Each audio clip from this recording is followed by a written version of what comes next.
So I've been thinking about this tweet pretty much non-stop all weekend. I've retweeted this out, and I think it's brilliant, this connection. You have the crystal onix from the anime, and an image of this kind of crystal background. If you don't know what that is from the latest trailer for Pokemon Scarlet and Violet. There was this whole kind of chasm that appears at the end of the trailer that's all crystalline structure with a Pokeball in it.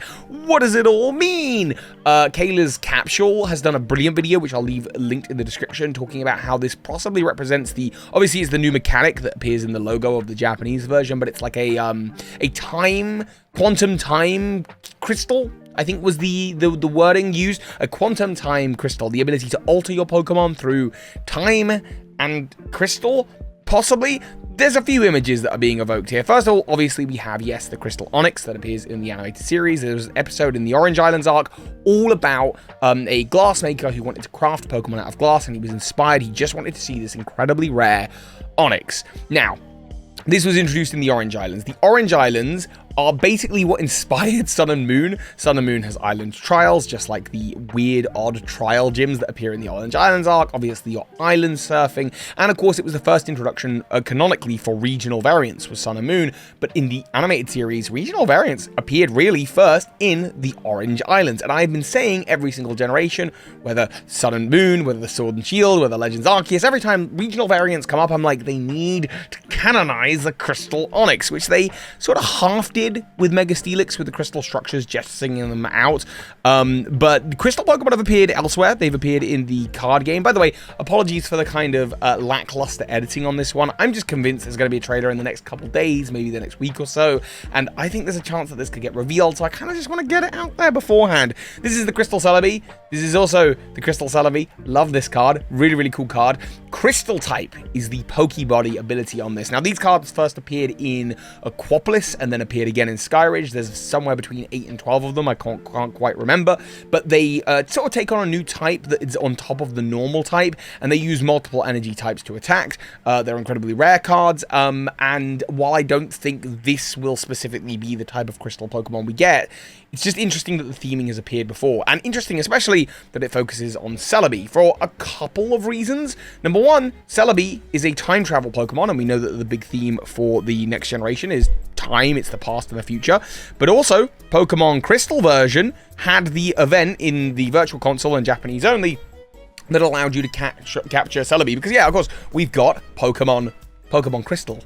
Pokemon Crystal is a big part of the Pokemon franchise. It's an interesting one because the box art legend is Suicune for the middle one, a Pokemon with a giant crystal structure on their head, and of course we have a player character whose name is Chris. So I think if crystal Pokemon are appearing in Scarlet and Violet, I would expect Chris to appear.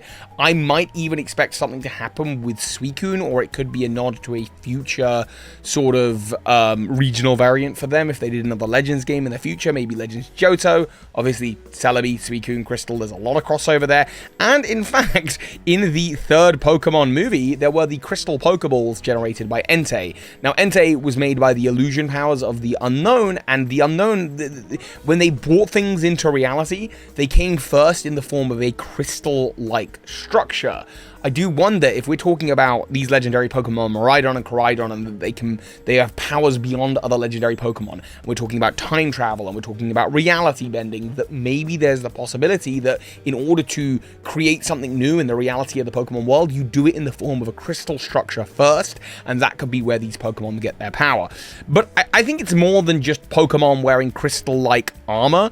I have said for ages that AZ's Floette, which is coded into the code of like past Pokemon games, that this Floette with its own stat spread could be a new future regional variant of Floette.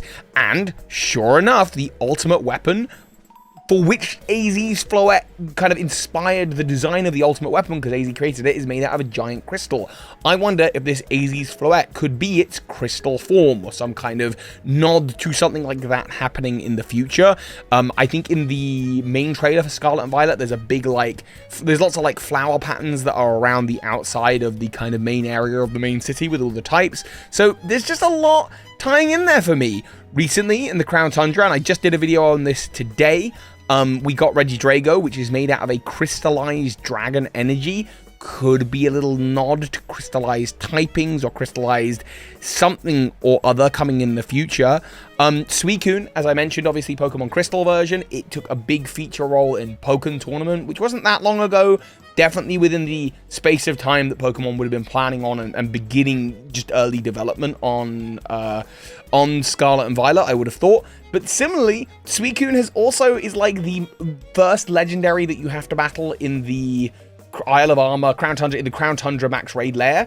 First one that you do every single time, you're going to be battling a Suicune. And I released a video earlier today just talking about how the Crown Tundra specifically seems to reference Scarlet and Violet a lot. Like Regieleki, Regidrago, Miraidon, Koraidon, Electric, Old-Timey Dragon. So there's like a lot of little nods there that we don't quite know about. I'm looking at the list. I don't think there's anything else that slipped in my mind. But I wanted to talk about it. I wanted to point out all of these little things. It wouldn't be unfounded for the Pokemon world. Now, this is just a quickly slapdash together video, but I am working on, I've filmed, and I'm in the edit for a Pokemon epic that I'm hoping is going to come this month, maybe next month, that talks about just how important crystals and gemstones appear to be in the world of Pokemon. You might just think, like, what you talk, okay, you're really off on one, and I can't believe I've done this video more or less in one whole take. I'm sure there's an edit in here somewhere, but think about it. Going right the way back to Generation 1. Mewtwo has Megastones. Mew has a Z Crystal special to it. Both of these things are crystal-like rocks. Moltres, Zapdos, Articuno, in the movie 2000, all have those spheres that are like part of their lore, that they don't appear in the games, but they do appear in the movie. Fine, that's Gen 1. Gen 2, Raikou, Entei, and Suicune. Like I say, third movie, crystals being created stuff through Entei and the Unknown. Suicune has it is the crystal Pokemon for Pokemon Crystal with a giant crystal on its head. Okay, no crystals for Ho-Oh and Lugia, fair enough, or Celebi. Although, again, exclusive to Crystal version in the GS Ball, but fine. Then you get to Ruby Sapphire. Yes, that Ruby Sapphire is still a crystal-like structure. The Red Orb, the Blue Orb, the Jade Orb, the Soul Dew. Then you've got the next gen, you've got the Adamant Orb, Lustrous Orb, you've got the Greasious Orb, you've got the Origin Orb in Legends Arceus.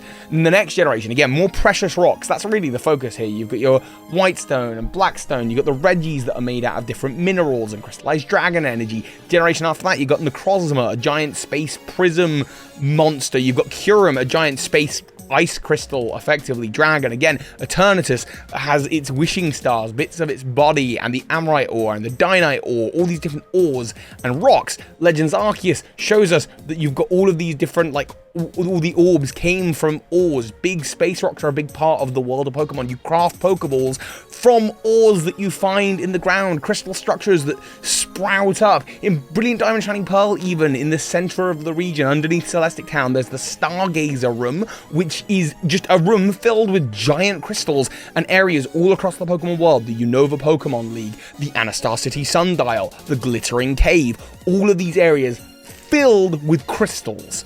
The Galar Mines. It goes on and on and on and on. So there is a lot of theming and there's a lot of tie-in here. And I think going the way of the crystal is absolutely what's going to happen this generation. Thank you for listening to my rambling. The fully edited Pokemon Epic is going to be out very, very soon. I'm looking forward to that one. I've got my Oras run-through coming soon as well. After that, I don't know what the plan is. I guess I'm just waiting for a trailer. I might take a little bit of a break. I'm going through a big mental health kind of thing at the moment. I may even be making this video right now to avoid dealing with my feelings. You can find out more about that over on my vlog channel, which is active again, by the way. I guess I'm uploading vlogs. Thank you all for watching. You're all amazing. Nailed it. It was only my third take. So hi, Pokemon Masters. This is Ash Ketchum. You just watched a video by Birdkeeper Toby.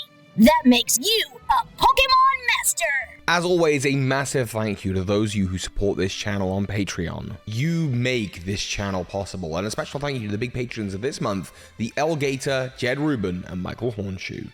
Thank you.